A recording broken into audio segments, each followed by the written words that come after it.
ఉమ్మడి చిత్తూరు జిల్లాలో జరిగిన భూ కబ్జాల్లో మాజీ మంత్రి పెద్దిరెడ్డి ఆయన సోదరులే పాత్రధారులంటూ బాధితులు పెద్ద ఎత్తున ముందుకొచ్చి ఫిర్యాదులు చేశారు.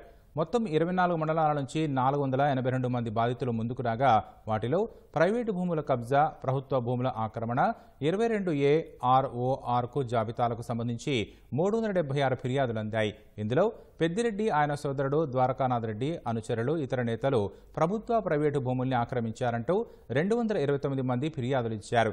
ఇవి కాకుండా తిరుపతి, శ్రీకాళహస్తి, రేణిగుంట ప్రాంతాల్లో రెవెన్యూ రికార్డుల్ని మార్చేసి 100 కోట్ల విలువైన భూములకు బినామీ పేర్లతో పట్టాలు తీసుకున్నారని, వాటిని కూడా బయటకు తీస్తే అక్రమాలెన్నో బయటకొస్తాయని ప్రజా సంఘాల నేతలు పేర్కొంటున్నారు.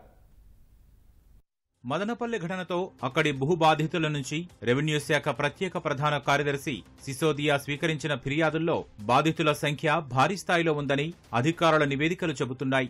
మొత్తం 482 ఫిర్యాదులుండగా మదనపల్లి మండలం నుంచే 179, కురబలకోట మండలం నుంచి 60, పుంగనూరు మండలం నుంచి 48 ఉన్నాయి. వీటన్నింటిపై అధికారులు ముఖ్యమంత్రి చంద్రబాబుకు నివేదిక అందించనున్నారు. మదనపల్లిలో ప్రైవేటు భూముల దురాక్రమణపై 55, ప్రభుత్వ భూముల ఆక్రమణపై 28, నిషేధిత 22A జాబితా నుంచి తొలగింపుపై 13, RORకు సంబంధించి 36 ఫిర్యాదులు వచ్చాయి. కురబలకోట మండలంలో ప్రైవేటు భూముల కబ్జాపై 23, ప్రభుత్వ భూముల ఆక్రమణపై 10, నిషేధిత 22A జాబితా నుంచి తొలగించారంటూ 4, RORపై 13 ఫిర్యాదులందాయి. పుంగనూరు మండలంలో ప్రైవేటు భూముల ఆక్రమణపై ఏకంగా 26 మంది ఫిర్యాదు చేశారు.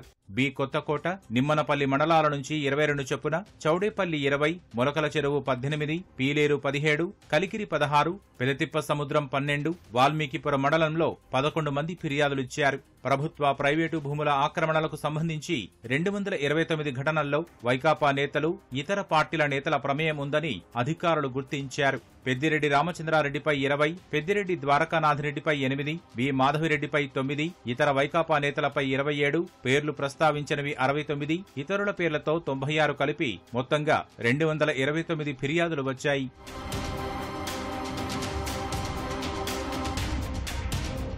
వైకాపా హయాంలో తిరుపతి, తిరుచానూరు, శ్రీకాళహస్తి, రేణిగుంట చుట్టుప్రక్కల సుమారు 600 కోట్ల విలువైన భూములను ఆ పార్టీ నేతలు కబ్జా చేసినట్లు అనధికార అంచనా. ఇటీవల రెవెన్యూ అధికారులు ప్రాథమికంగా నివేదిక తయారు చేయగా సుమారు 210 చోట్ల వివిధ సర్వే నంబర్లలో భూ అక్రమాలు జరిగాయని తేలింది. కొన్నింటికి రుణాలు కూడా తీసుకున్నట్లు సమాచారం. ఇందులో పాత్ర ఉన్న కొందరు అధికారులు తమ పేర్లు బయటకు రాకుండా జాగ్రత్త పడుతున్నారు. శ్వేతపత్రం తయారీ సందర్భంగా ముఖ్యమంత్రి చంద్రబాబుకు పంపిన వాటిలో వీటిని తప్పించి 10 చోట్ల మాత్రమే అక్రమాలు జరిగినట్లు తేల్చారు. ఉమ్మడి చిత్తూరు జిల్లాలో 22A నిషేధిత జాబితా నుంచి తొలగించిన భూముల వివరాలన్నీ జిల్లా రిజిస్ట్రార్ వద్ద అందుబాటులో ఉంటాయి. ప్రభుత్వం ఈ దిశగా విచారణ చేయిస్తే 100 కోట్ల అక్రమాలు బయటపడతాయి.